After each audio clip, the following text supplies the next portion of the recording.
Hello भैया live now. मैं कृष्ण दत्त आपका एक बार फिर से स्वागत करता हूं आपके अपने प्लेटफॉर्म पर केडी पाठशाला पे। तो प्यारे साथियों, एक बार लगातार जुड़ जाइए हमारे चैनल के माध्यम से। तो हमारी क्या चल रहा था, ट्यूशन क्लासेस चली हुई थी और ट्यूशन क्लासेस में हमारी 12th क्लास की फिजिक्स चली हुई थी यूपी बोर्ड के लिए, जिसका मीडियम हिंदी और इंग्लिश दोनों के लिए रहता है। ठीक है, न्यूमेरिकल तो आप देखते होगे, चाहे हिंदी के हो चाहे इंग्लिश के हो, दोनों के लिए देख लेते हैं। ठीक है, और दूसरी बात मैं आपको बता दूं, इसकी जितने भी आपको, यदि आपको कोई थ्योरी चाहिए या कोई डेरिवेशन के लिए नोट्स चाहिए, तो हम पूरी आपको नोट्स और डेरिवेशन प्रोवाइड करा सकते हैं। ठीक है, तो आज हम क्लास नंबर 21 पे चले गए थे, चैप्टर नंबर 5 चल रहा था हमारा। और चैप्टर नंबर 5 में इससे पहले वाली क्लास आप देख कर हो, क्लास नंबर 20, वहां तक की कहानी मैंने आपको समझा दी थी। आज क्लास नंबर 21 में क्या चलेगा, आज हम एक डेरिवेशन करेंगे। आज एक डेरिवेशन करेंगे ड्रिफ्ट वेलोसिटी से ओम के लॉ की स्थापना, यानी कि अनुगमन वेग के आधार पर ओम के नियम का सत्यापन, ये देखेंगे भाई। दूसरी बात, एक चीज ये भी देखेंगे कि स्पेसिफिक रेजिस्टेंस क्या होता है, जो आज के आपको दोनों टॉपिक कराने वाला हूं, काफी महत्वपूर्ण है। ठीक है, तो चलो बढ़ते हैं पहले टॉपिक की तरफ। पहला टॉपिक है हमारा derivation of Ohm's law from drift velocity, यानी कि अनुगमन वेग के आधार पर ओम के नियम की स्थापना। क्लियर है ये वाली बात? ठीक है, शांति से अपनी कॉपी निकाल लीजिए सभी, और हेडिंग लिखिए उस पे ये वाली, और करना स्टार्ट कर दीजिए मेरे साथ, आपकी प्रैक्टिस होती रहेगी। ठीक है, तो पहले इसके लिए मैं आपको बता दूं, हमारे पास यदि सपोज करो, वैसे तो इसका कोई डायग्राम नहीं है, लेकिन अगर डायग्राम बनाना चाहो तो सपोज करो हमारे पास, मान लो एक ये तार है, चालक तार है ये तरीके का। ठीक है, ये हमारे पास तार है और इसमें हमारी करंट फ्लो हो रही है, मान लो स्मॉल आई। क्लियर है? स्मॉल आई करंट फ्लो हो रही है। ठीक है, और उनकी ड्रिफ्ट वेलोसिटी इलेक्ट्रॉनों की वो कितनी है, वीडी है, अनुगमन वेग।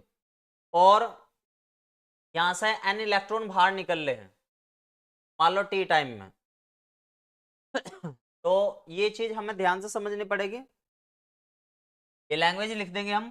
तो सबसे पहला, जब हमने यहाँ करंट फ्लो कराई अंदर, करंट फ्लो कराई, तो तब हमारे पास आई की वैल्यू क्या होती थी, ड्रिफ्ट वेलोसिटी से, याद रखियो ड्रिफ्ट वेलोसिटी में, ड्रिफ्ट वेलोसिटी के साथ, ड्रिफ्ट वेलोसिटी के साथ आई की वैल्यू, यानी कि अनुगमन वेग में किसकी वैल्यू, आई की वैल्यू। तो आई का एक फॉर्मूला होता है, याद रखना आपको, ड्रिफ्ट वेलोसिटी में एन ए वी डी। यहाँ पे जो ये वीडी है, ये ड्रिफ्ट वेलोसिटी है। आई हमारी करंट है, एन नंबर ऑफ इलेक्ट्रॉन है जो बाहर निकल रहे हैं, और ई इलेक्ट्रॉन है, ए इस वायर का क्रॉस सेक्शनल एरिया है। ये ए क्या है हमारा, क्रॉस सेक्शनल एरिया, यानी कि तार का अनुप्रस्थ क्षेत्रफल, अनुप्रस्थ क्षेत्रफल। अब थोड़ा सा ध्यान से समझना आपको, यानी कि ड्रिफ्ट वेलोसिटी की आई के फॉर्मेट में इक्वेशन ये आई है हमारे पास। अब अच्छा एक बात बताओ, आप सभी ने एक फॉर्मूला पढ़ा होगा, अगर इस तार की लेंथ मान लो, सपोज करो मैं क्या कह देता हूँ, स्मॉल एल कह देता हूँ। ठीक है जी, और इसमें electric field by the way generate हो रहा था, उसे ई कह दिया। तो यहां से एक फॉर्मूला होगा, और इसके सिरों का विभवांतर v है। तो एक फॉर्मूला होगा अपने, E is equal to W upon Q. किस किस ने वाला फॉर्मूला पढ़ा, E is equal to W upon Q. या E के स्थान पे एक काम करो, एक जनरल फॉर्मेट का बता देता हूं, P इज इक्वल टू का फॉर्मेट बता देता हूं, P is equal to E by T. किस किस ने वाला फॉर्मूला पढ़ा है भाई, या फिर एक टर्म्स है अलग से? चलो टर्म्स के बारे में बता देता हूं मैं यहाँ। अगर मैं आपसे कह लूं, मान लो ये हमारा ई है, मान लो मैंने आपको पहले भी सिखाया था, मान लो इस तरीके से है। ये इस वाले प्लेट का V1 है, इस वाली प्लेट का V2 है, और ये एक समान विद्युत क्षेत्र है E।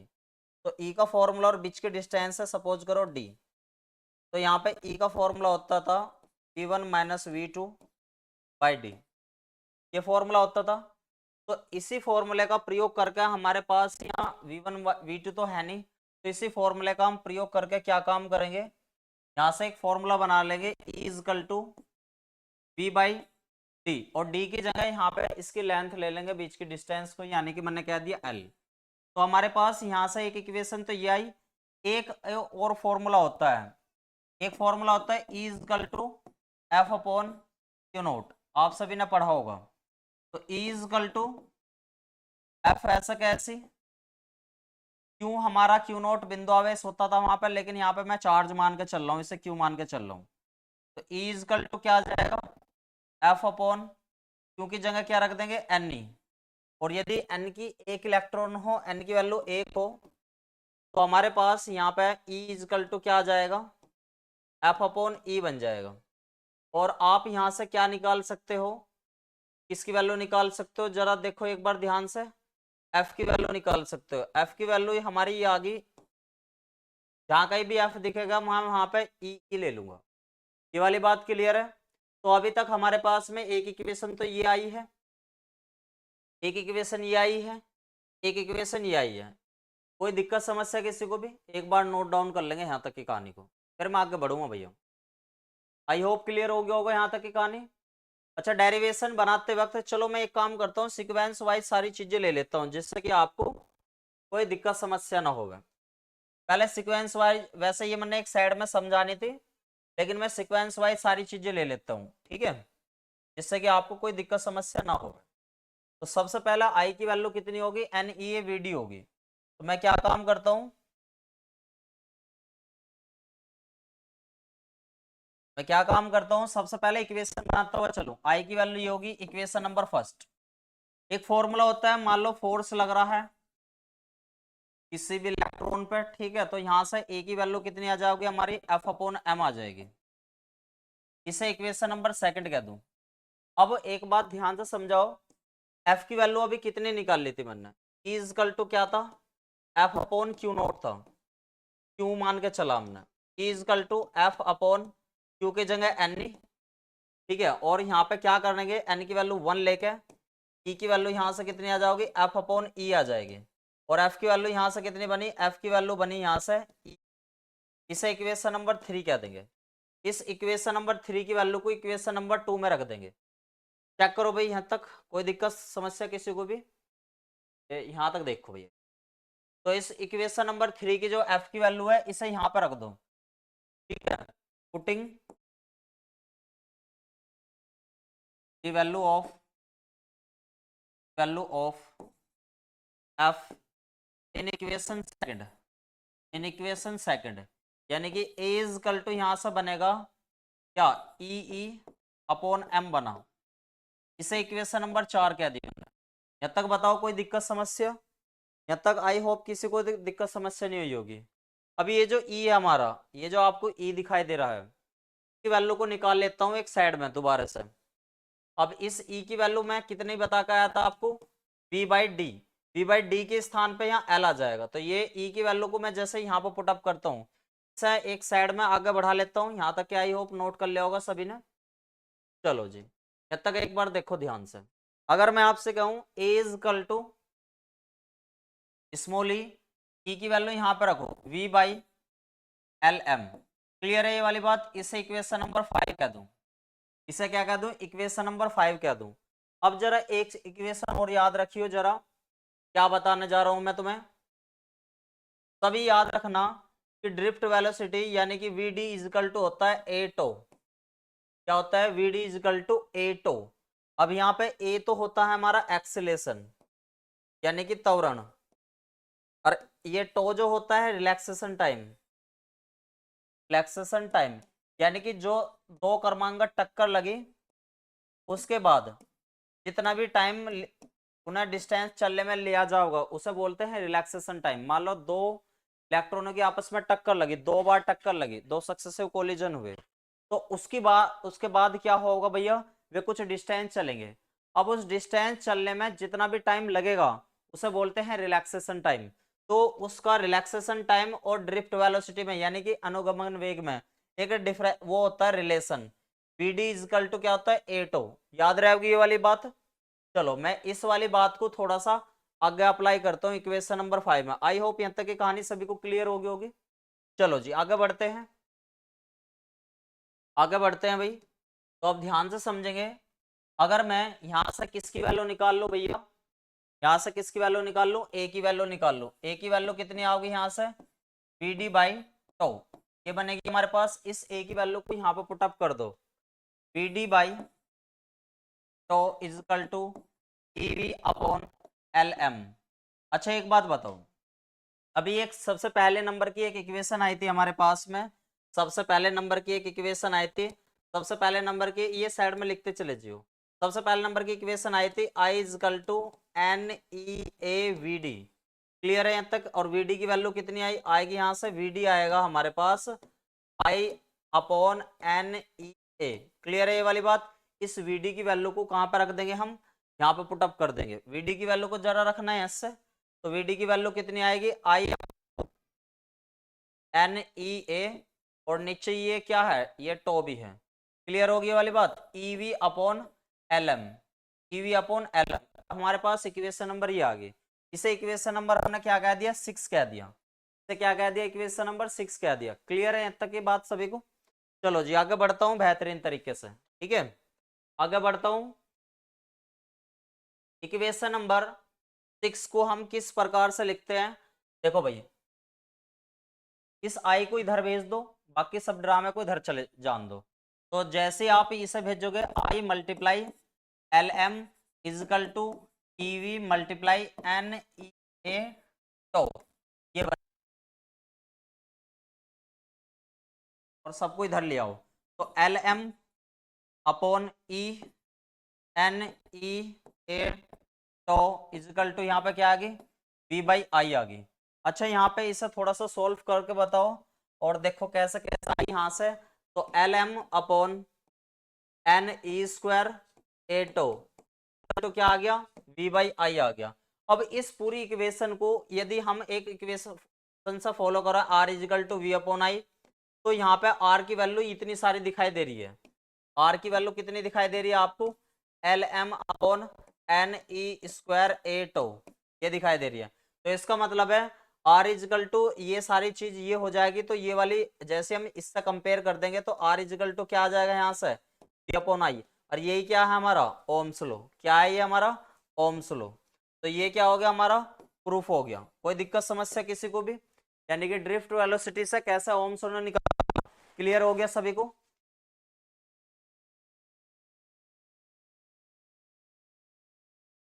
जल्दी जल्दी से कमेंट करके बताओ, ड्रिफ्ट वेलोसिटी से ओम्स लॉ निकालना आ गया सभी को। काफी महत्वपूर्ण है ये, ठीक है, काफी महत्वपूर्ण है। पढ़ते हैं नेक्स्ट डेरिवेशन की तरफ, नेक्स्ट पॉइंट की तरफ, ठीक है। तो अगला आप सभी अपनी कॉपी में लिख देंगे मोस्ट इंपोर्टेंट टॉपिक नेम है स्पेसिफिक रेजिस्टेंस, विशिष्ट प्रतिरोध। क्या होता है विशिष्ट प्रतिरोध, तो थोड़ा ध्यान से समझेंगे भैया इसे, विशिष्ट प्रतिरोध क्या होता है। देखो अगर आप फॉर्मूले याद करके जाते हो तो उन फॉर्मूले से ही आप डेफिनेशन बना लोगे। यदि आप डेफिनेशन बनाकर, डेफिनेशन आपको तैयार है तो आप फॉर्मूले का निर्माण कर दोगे। लेकिन सबसे ज्यादा महत्वपूर्ण चीज है, आप एक काम करो, फॉर्मूले याद रख लो सबका। तो डेफिनेशन तो डेफिनेटली याद हो ही जानी है, और वो फॉर्मूला आपको न्यूमेरिकल में भी काम आएगा और प्लस के डेफिनेशन बनाने में भी, यूनिट निकालने में भी और डायमेंशन में भी। तो सबसे ज्यादा महत्वपूर्ण चीज हो जाती है। तो स्पेसिफिक रेजिस्टेंस होता क्या है उसके बारे में हम बातचीत कर लेते हैं एक बार, ठीक है। उसके बारे में क्या करते हैं, बातचीत कर लेते हैं। देखो अगर मैं आपसे कहूं स्पेसिफिक रेजिस्टेंस, देखो वैसे नॉर्मल वे में इसे रिप्रेजेंट करते हैं रो से, और ये होता है ई अपॉन जे, ये होता है ई अपॉन जे। अब ये ई क्या होती है, ई होती है हमारी इलेक्ट्रिक फील्ड। क्या होती है, या electric field intensity, electric field intensity.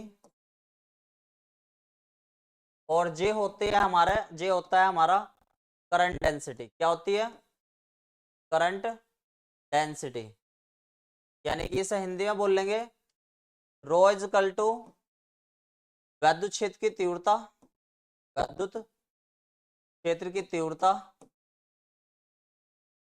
तीव्रता और जे, जे यानी कि धारा घनत्व, यानी कि किसी भी तार के भीतर, किसी भी तार के भीतर, किसी भी तार के भीतर यदि विद्युत क्षेत्र की तीव्रता यानी कि इलेक्ट्रिक फील्ड इंटेंसिटी और उसके अंदर क्या धारा घनत्व करंट डेंसिटी दोनों का रेशो क्या रहा होगा, रो रहने वाला, यही हमारा स्पेसिफिक रेजिस्टेंस होता है।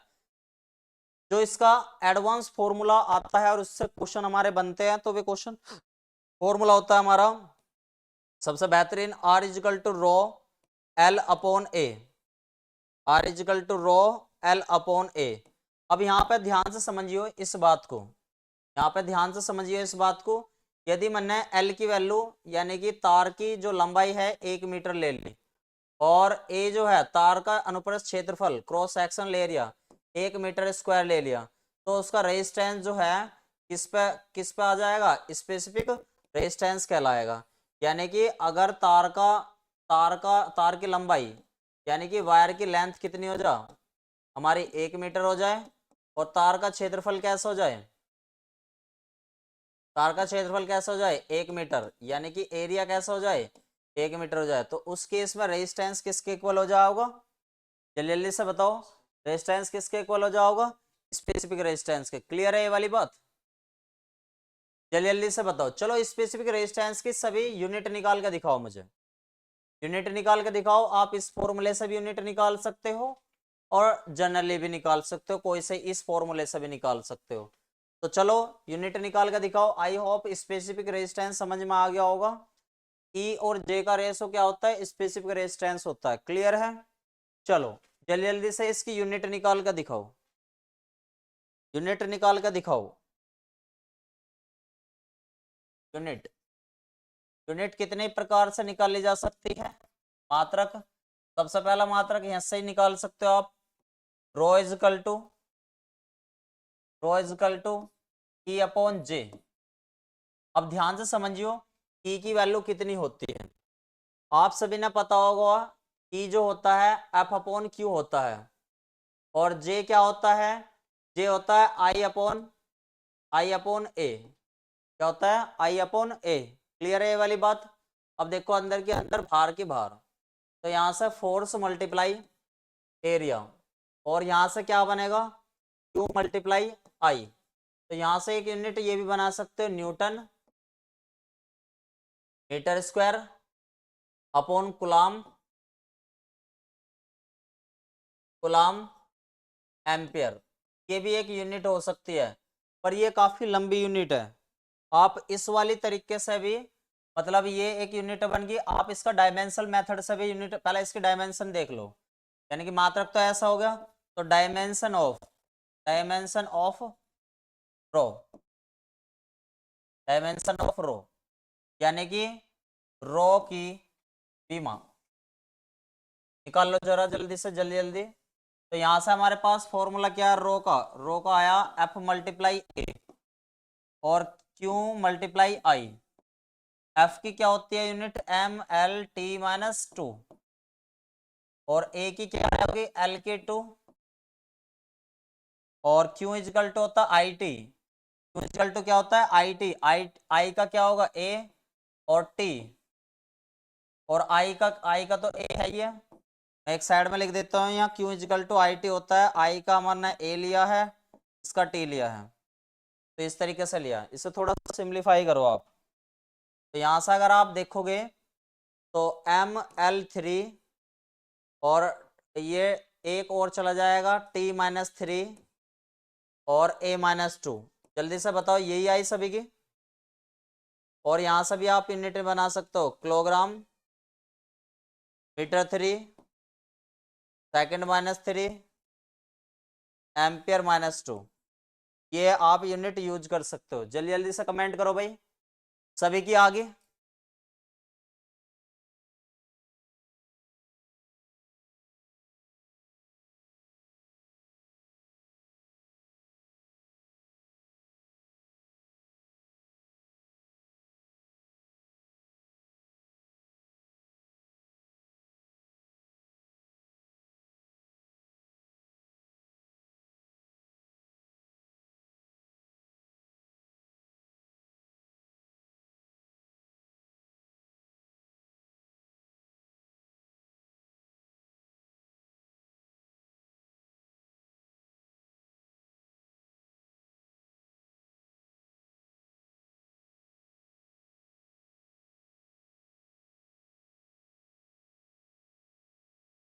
ठीक है, क्लियर होगी ये वाली बात।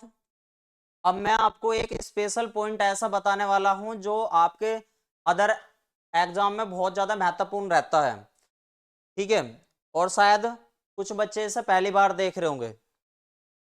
विशिष्ट प्रतिरोध किस बात पर निर्भर करता है, यानी कि effective factor, effective factor of specific specific resistance, specific resistance, यानी कि विशिष्ट प्रतिरोध को, विशिष्ट प्रतिरोध को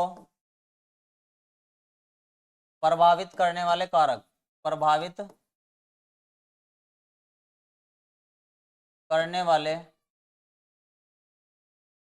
वाले कारक। ठीक है भाई, थोड़ा सा ध्यान से समझिए, यहां से क्वेश्चन बन जाता है नीट वगैरह में। अभी मैं आपको एक फॉर्मूला लिखा के आया था, ये नया है थोड़ा सा, R is equal to rho L upon A था, ये एक फॉर्मूला था। अभी एक R की वैल्यू भी आई थी, जरा R की वैल्यू जरा देखना। जब मैं ड्रिफ्ट वेलोसिटी से ओम्स लॉ कैलकुलेट कर रहा था तो वहां पे R को मैंने क्या मानना था, देखना एक बार ध्यान से। R की वैल्यू कितनी थी, L M upon N E square upon A tau, ये थी। तो इसी R की वैल्यू को जरा यहां पर रखना, क्या थी वैल्यू R की, R इजकल टू, पर चेक करो कितनी थी, L M upon N E square upon A tau, L M upon N E square A tau, ये आई थी हमारे पास। किसकी वैल्यू आई थी, ये आर की वैल्यू। जरा इस फॉर्मूले में रखना आर की वैल्यू। आप क्या होगे, L M upon N E square A tau is equal to rho L upon A. Area से एरिया कट गया, लेंथ से लेंथ कट गया, तो क्या दिखाई दे रहा आपको, रो दिखाई दिया, M upon N E square tau. तो भैया यहां से एक बात ध्यान से समझ लियो, क्या स्पेसिफिक रेजिस्टेंस आर पर डिपेंड कर रहा है, तो आर पर डिपेंड नहीं कर रहा। स्पेसिफिक रेजिस्टेंस विशेष विशेष तौर पर बता रहा हूं किस बात पर निर्भर करता है। स्पेसिफिक रेजिस्टेंस किस पर डिपेंड करता है, एन पर डिपेंड करता है। किस पर डिपेंड करता है, एन पर डिपेंड करता है, यानी कि नंबर ऑफ इलेक्ट्रॉन कितने निकल रहे हैं, नंबर ऑफ इलेक्ट्रॉन, मुक्त इलेक्ट्रॉन कितने बाहर निकल रहे हैं, इस बात पे। और रो किस बात पे निर्भर कर रहा है, नेचर ऑफ मेटल पे, नेचर ऑफ, इन दो बात को याद रखियो, नेचर ऑफ मेटल पे, यानी कि धातु की प्रकृति पे, कि धातु अगर कॉपर का है, किसका है, इस बात पे, लोहा है क्या है, और कितने इलेक्ट्रॉन निकल के जा रहे हैं। ठीक है भाई, नोट डाउन कर लो इस पॉइंट को, ठीक है। और ये जो रो है ये किस पर डिपेंड नहीं करता, ये आर पर डिपेंड नहीं करता, इस बात को ध्यान रख लेना। ठीक है भाई, ये एक अलग स्पेशल पॉइंट था आपके लिए।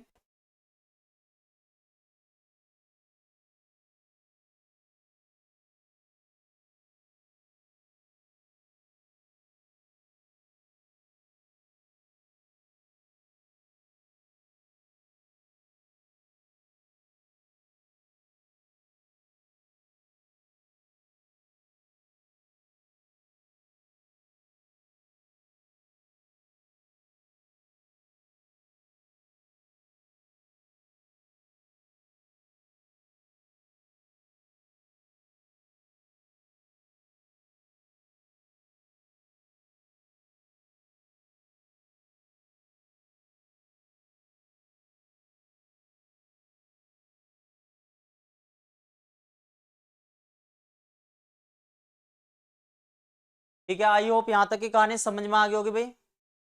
चलो जी आगे बढ़ते हैं। अब कुछ और एक फॉर्मूला बताता हूं आपको बेहतरीन सा। एक फॉर्मूला होता है, एक फॉर्मूला आपको रेजिस्टेंस के तौर पे यूज करना होता है, और ये न्यूमेरिकल भी बनते हैं इस फॉर्मूले में, नया कंसेप्ट है ये भी एक। ठीक है, ध्यान से समझना।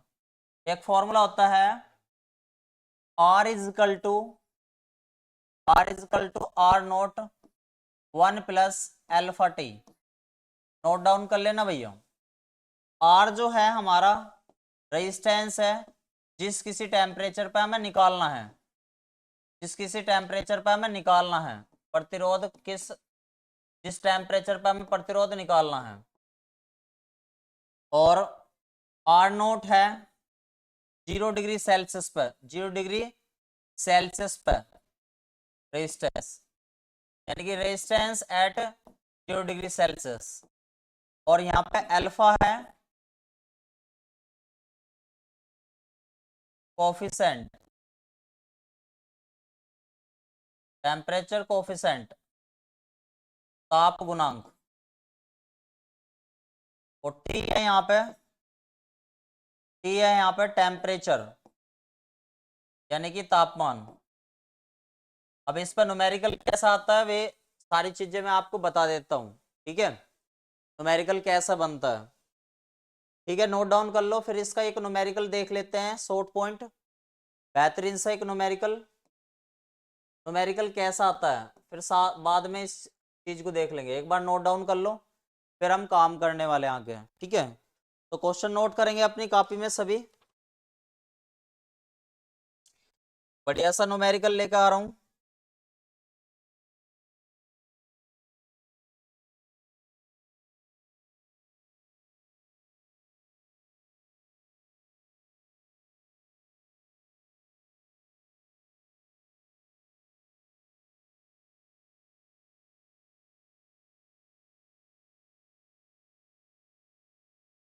चलो क्वेश्चन देख लो।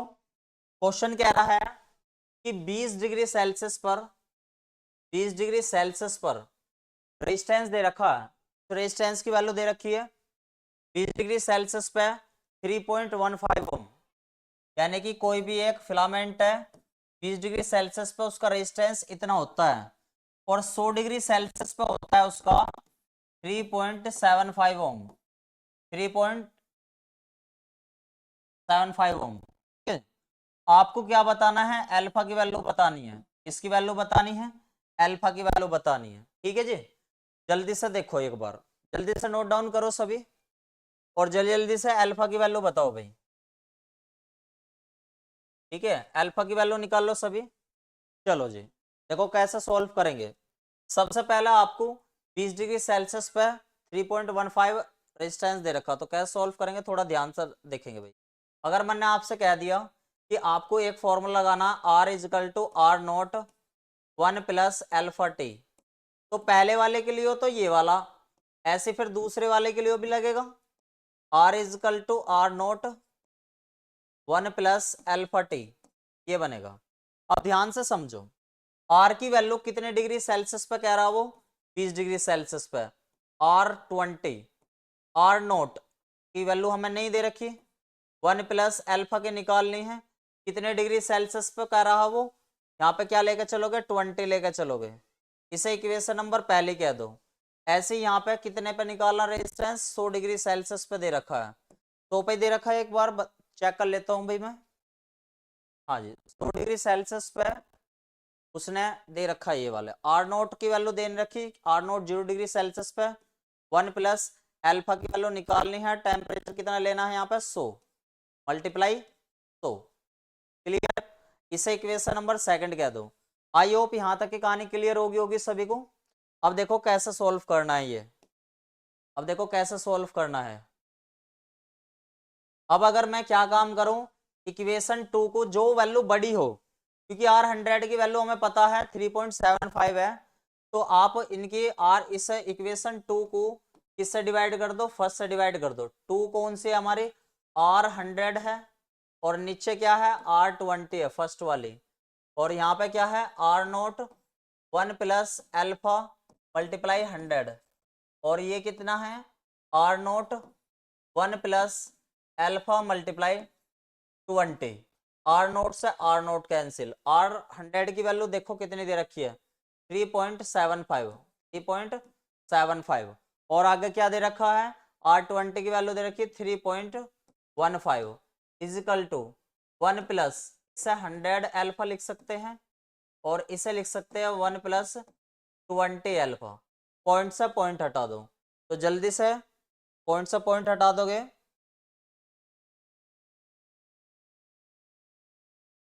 तो पॉइंट से पॉइंट हटाओगे तो जल्दी से देखो भाई, इसको कट करके देख लो। मतलब एक बार 3 से इसे कट, 5 से कट करना स्टार्ट करा, 5 सत्ते, चलो मैं अगली लाइन पर लिख देता हूँ इसकी। 5 से ये आ गया हमारा 375 और 315, और ये हो गया 1 + 100 अल्फा। मैंने वहां इस वजह से नहीं काटा जिससे कि अगली वाली लाइन में आपको साफ साफ दिखे कि मैं क्या काट रहा हूँ। इसे अगर काटूंगा 5 से, तो 5 से इसे काटूंगा, 5 से 35 और 2 5 पूरे 25, ये 75 बनेगा। और जब इसे 5 से काटूंगा, 5 6 30 और 5 या 15, इतना बनेगा। और इसे काटूंगा तो ये 25 आएगा और ये आएगा 21। क्लियर है? तो हमारे पास टर्म्स आई 25/21 is equal to 1 + 100 alpha upon 1 + 20 alpha. Cross multiply कर दो और जल्दी से इसे सॉल्व करो, जल्दी जल्दी से। तो इसे सॉल्व करोगे क्रॉस मल्टीप्लाई करने पे, तो 25 की पहले एक में और 25 की पूरे इसमें, 25 सेकंड 25 प्लस, और 25 दूनी कितने बैठेगा 50, तो यानी कि 500 अल्फा। ठीक है जी, इजिकल टू ये 21 + 2100 अल्फा। ये इधर चला जाएगा तो 25 - 21, और ये 2100 अल्फा माइनस के 500 अल्फा। तो यहाँ से आप अगर देखोगे 4 आ जाएगा, और यहाँ से आप देखोगे तो कितना आ जाएगा 1600, 1600 अल्फा। ये गया डिवाइड में, 4/1600 इजिकल टू अल्फा। 4 एकन 4, 4 चौक 16, तो 1/4 और मल्टीप्लाई में ये कितना है 100 है, ये अल्फा। जब 4 से 1 को डिवाइड करते हो तो 0.25 आता है, और नीचे अभी 100 दिखाई दे रहा है आपको, इजिकल टू अल्फा। कोई दिक्कत समस्या किसी को भी? चलो जी आगे बढ़ते हैं। एक काम करो, थोड़ा कम कर लो जिससे कि आपको कैलकुलेशन ये।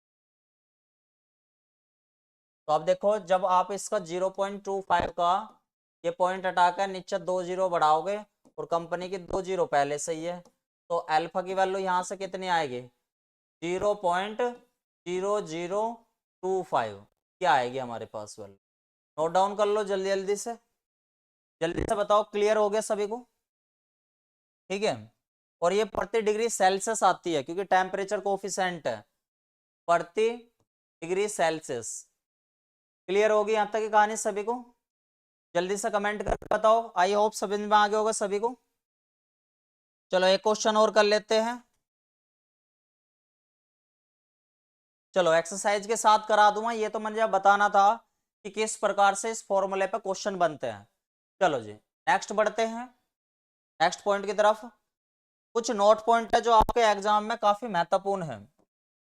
ठीक है, कुछ नोट पॉइंट है जो आपके एग्जाम में काफी महत्वपूर्ण है। अभी हमने देखा था R इजिकल टू क्या था, रो L/A था, रो L/A था। तो अब ध्यान से समझो, R की वैल्यू किस पे डिपेंड कर रही है। पहला केस फर्स्ट ले लेते हैं यहाँ पे, केस फर्स्ट R की वैल्यू डिपेंड कर रही है L पे, और केस सेकंड R की वैल्यू किस पे डिपेंड कर रही है 1/A पे। अब ये L क्या है, L है तार की लंबाई। तो जैसे जैसे आप तार की लंबाई बढ़ाते हो, यानी कि L की वैल्यू यदि आप बढ़ाते हो, यानी कि लेंथ ऑफ वायर आप बढ़ाते हो, लेंथ ऑफ वायर आप बढ़ाते हो, यानी कि तार की लंबाई बढ़ाते हो, तो रेजिस्टेंस बढ़ेगा घटेगा, जल्दी से कमेंट करो। तो इसका रेजिस्टेंस बढ़ेगा। तो यदि लेंथ बढ़ाते हो तो रेजिस्टेंस भी बढ़ेगा, यानी कि तार की लंबाई बढ़ाने से रेजिस्टेंस बढ़ता है। समझ में आ गई? यानी कि अगर बहुत बड़ा वायर होगा और एक छोटा वायर होगा तो किसका रेजिस्टेंस ज्यादा होगा, बड़े वाले का रेजिस्टेंस ज्यादा होगा और छोटे वाले का कम होगा। लेकिन वहीं अगर तार मोटा रहा, ए का मतलब है area, area of cross sectional area of cross sectional, यानी कि अनुप्रस्थ क्षेत्रफल, अनुप्रस्थ क्षेत्रफल। यानी कि तार यदि मोटा है, यानी कि ए का एरिया बढ़ाने पे, तार का एरिया बढ़ाने पे, यानी कि मोटाई बढ़ाने पे रेजिस्टेंस कैसा होगा, कम हो जाएगा। क्लियर है बात ये वाली? तो ये वाली बात एक नोट पॉइंट में लिख लेना। नोट पॉइंट में तार की लंबाई बढ़ाने पर, तार की लंबाई बढ़ाने पर, प्रतिरोध बढ़ता है, प्रतिरोध बढ़ता है, जबकि तार का क्षेत्रफल बढ़ाने पर प्रतिरोध घटता है। तो अच्छा, इस वजह से एक बात बताओ, हमारे घरों में बारीक वायर से वायरिंग करनी चाहिए या मोटे वायर से? मोटे वायर से वायरिंग करनी चाहिए, रेजिस्टेंस कम रहेगा। क्योंकि रेजिस्टेंस ही, अब एक बताओ, अगर आपने ब्रिक वायर से वायरिंग कर दी ना, बिजली का बिल बहुत ज़्यादा आएगा। और दूसरी बात क्या है कि तार का रेजिस्टेंस जितना ज़्यादा बढ़ेगा, करंट को इतनी सप्लाई अच्छे से नहीं मिलेगी। ये वाली बात क्लियर होगी सभी को। और दूसरी बात बता दूं, एक तार बहुत दूर तक फैला हुआ है, मतलब आप कोशिश करो कम से कम लेंथ का वायर लेने की, ठीक है। चलो एक नोट पॉइंट और बता देता हूँ, बड़ा बेहतरीन, ऐसे क्लियर होगी सारी बात। चलो एक पॉइंट और बता देता हूँ। मान लो सपोज करो हमारे ये क्वेश्चन है, जल्दी से बताना सभी, कमेंट करके इसका आंसर आ जाना चाहिए सभी का। ये क्वेश्चन है, यदि हमारे पास 2 मीटर लंबा वायर था, 2 मीटर लंबा क्या था हमारे पास, वायर था, और वो कुछ ऐसा दिख रहा था, बिल्कुल सीधा दिख रहा था। अब इस वायर को मैंने क्या करा, ऐसा ऐसा मोड़ दिया, और पहले इसका सपोज करो इस वाले का रेजिस्टेंस की वैल्यू कितनी थी, 10 ओम थी, और मैंने ऐसा ऐसा मोड़ दिया। या फिर किसी भी अल्फाबेट्स के अकॉर्डिंग, अल्फाबेट्स के अकॉर्डिंग, ABCD के अक्षर के अकॉर्डिंग मोड़ दिया उसे, ए बना दिया, बी बना दिया, सी बना दिया, डी बना दिया, तो उसका रेजिस्टेंस कितना रहेगा? तो इसका रेजिस्टेंस 10 ओम ही रहेगा। क्योंकि रेजिस्टेंस, तार को इधर उधर मोड़ने से, किसी भी आकृति के मोड़ने से रेजिस्टेंस पे कोई प्रभाव नहीं पड़ता। या कोई भी अल्फाबेट्स अगर बना दोगे आप उसका, तो उसका रेजिस्टेंस भी नहीं बदलेगा। जल्दी से कमेंट करके बताइए हमारी क्लासेस आपको कैसी लगी। और दूसरी बात यह है कि इसके रेजिस्टेंस वाले जो क्वेश्चन है, कल न्यूमेरिकल चलेंगे, स्पेशल टाइप के रेजिस्टेंस के न्यूमेरिकल कराऊंगा, जो आपके ये नीट और IIT और मतलब काफी जगह पूछे जाते हैं। तो ऑल द बेस्ट सभी को, मिलते हैं नेक्स्ट क्लास में। जय श्री राधे कृष्ण।